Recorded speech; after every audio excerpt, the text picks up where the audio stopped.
11 hingga 12 Februari 2025, Presiden Turki Recep Tayyip Erdogan tiba di Indonesia dalam kunjungan kenegaraan yang membawa nuansa kehangatan dan harapan persahabatan. Sesampainya di tanah air, Presiden Republik Indonesia Prabowo Subianto menyambut kehadiran Erdogan dengan sambutan hangat yang penuh keakraban. Dalam semangat persahabatan yang tulus, Presiden Prabowo mengantarkan Erdogan beserta rombongan ke hotel tempat mereka bermalam. Kedekatan antara kedua pemimpin itu semakin terasa ketika Presiden Erdogan dengan santai menyanyikan lagu-lagu Turki di sela-sela pertemuan. Diduga alunan merdu yang dilantunkan Erdogan menggunakan bahasa Turki menambah pesona budaya yang kental.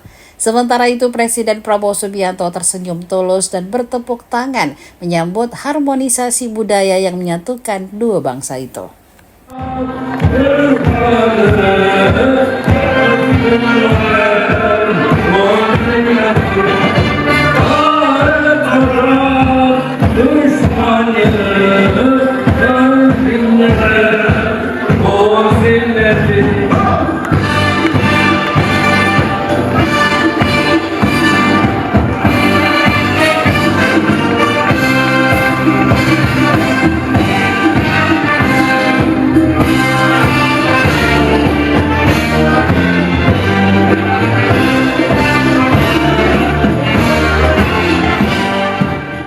Download Tribun X sekarang, menghadirkan lokal menjadi Indonesia.